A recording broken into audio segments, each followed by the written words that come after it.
Polymarket. Compare them to the fully diluted value. That's the best way to do like a earnings per share or whatever.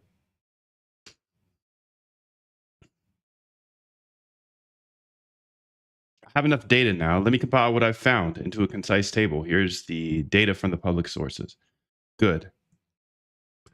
Okay, now I want you to do the same thing with Apple, Amazon, and Microsoft.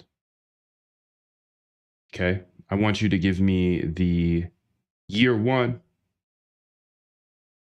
revenue of each and their market cap.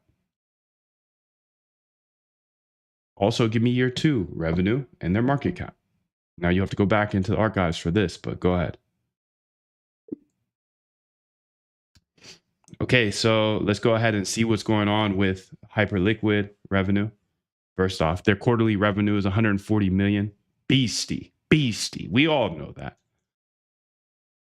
Q2, 210. Q3, 302. So full year is 844 million in revenue, Hyperliquid. Everybody knows Hyperliquid. Key monthly data points. July was 86.6. August hit 106. Crazy. FDV is 36.5 billion. So 36.5 billion. Their FDV versus revenue is 36.5 billion versus 844 billion. That's a 43x on actual revenue.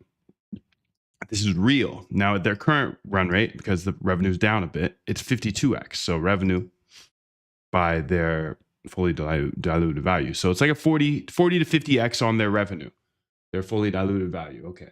So you got that. You're with me, right? Throw a 1 in the chat if you're with me so far. So far. Good to see you, Rico. Much love to you. BitTensor revenue. This is where it gets ugly. BitTensor, their external annual demand side revenue is estimated at $3 to $15 million.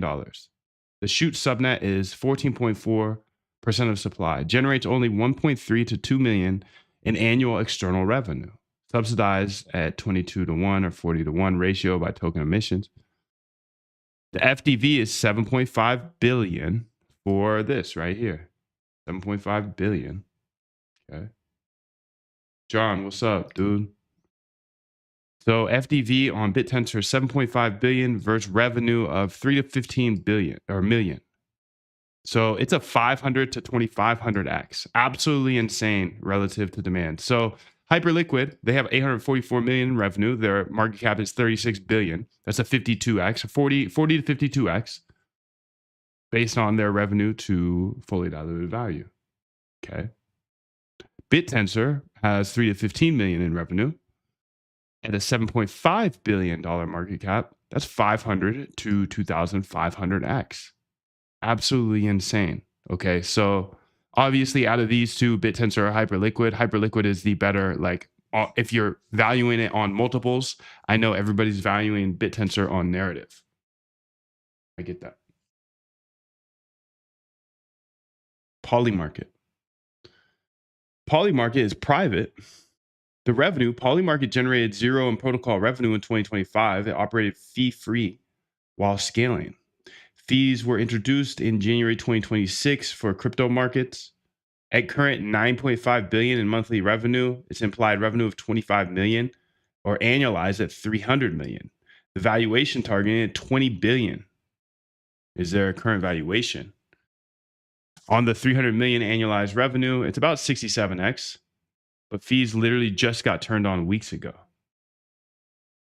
I think their fees they're going to collect are more than 300 million per year. So, but we can't get access to that. The only way to access that is to trade a bunch on Polymarket. Okay. Unless you're like an investor that has a plug to get in there, you're not getting access to Polymarket. I wanted to give an illustration here. 67x, 500 to 2500x to justify their revenue, 43x on Hyperliquid to 52x. Okay, now let's look at them next to each other. So you can see summary table: Hyperliquid, BitTensor, Polymarket. It's none of these three things. I think it's right